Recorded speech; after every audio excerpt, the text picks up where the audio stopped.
To the agreement with the committee and the Treasury Secretary, we'll have one more questioner because the Secretary has a hard stop at 1:30 p.m. And so the Chair recognizes the gentleman from San Jose, California. Mr. Liccardo, you're recognized for 5 minutes. Thank you, Mr. Chair, and thank you, Mr. Secretary, for testifying before us today. I know in addition to your many responsibilities, FinCEN comes under your duties as well in managing, and FinCEN has been very outspoken in this administration and other administrations in expressing concerns about alternative remittance systems, also known as, I think, informal value transfer systems. Is that fair? Yes, sir.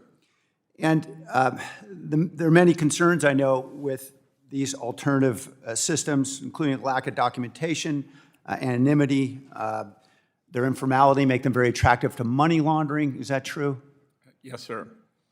And in fact, in particular, Chinese money laundering organizations have been very effective at utilizing these systems to acquire access to U.S. currency in various ways for nefarious means. We were very focused on Chinese money laundering organizations, which originally began as a way for Chinese citizens to get money out of the country. As China clamped down on the leakage, they morphed into partners with the Mexican drug cartels. So we are very focused on all of that. I appreciate that, and I support that. I understand there has been some research, including published by the Government Accountability Office. A GAO report in 2016 and other studies as well that have found that fines and obstacles to remittances are not very effective at stopping the flow of remittances through in the aggregate, but in fact tend to push these remittances away from legitimate companies and remittance systems into these alternative systems. Are you familiar with some of that literature? I'm familiar with that thinking. This administration last year, through H.R. 1, imposed a tax on remittances in Section 4475. You're familiar with that, is that right? I am. And as you know, many residents of the United States depend enormously on these remittances, in many cases to keep their families alive in foreign countries because it's pretty darn difficult to immigrate to the United States these days. You're familiar with the importance to so many residents of the United States to be able to have access to remittances. I'm familiar with the difficulty coming into U.S. illegally since January 20th of last year, yes, sir. And quite simply legally as well. I have residents in my district who have been waiting 20 years to get a green card, and they've been going through all the legal channels. So there are many obstacles, it's fair to say.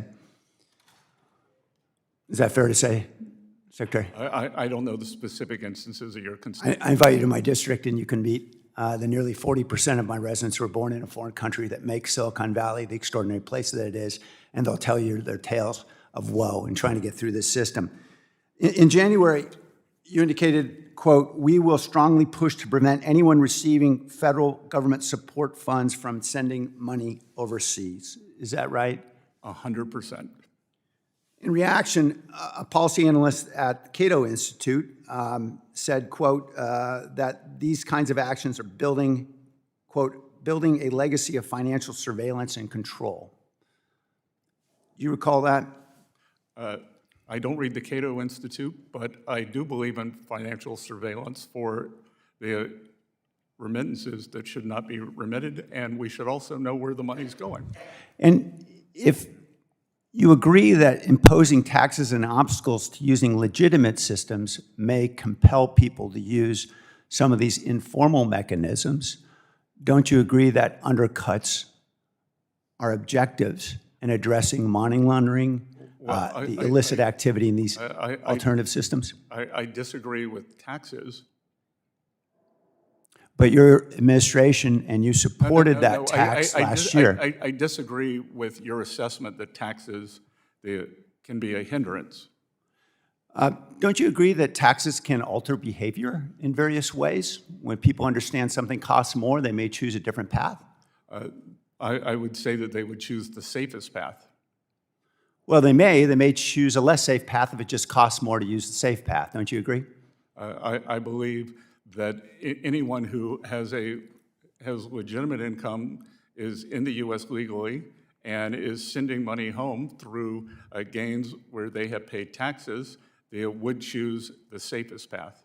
Mr. Secretary, unfortunately, the data doesn't show what you suggest. It shows the opposite, and we're encouraging money laundering through these kinds of actions.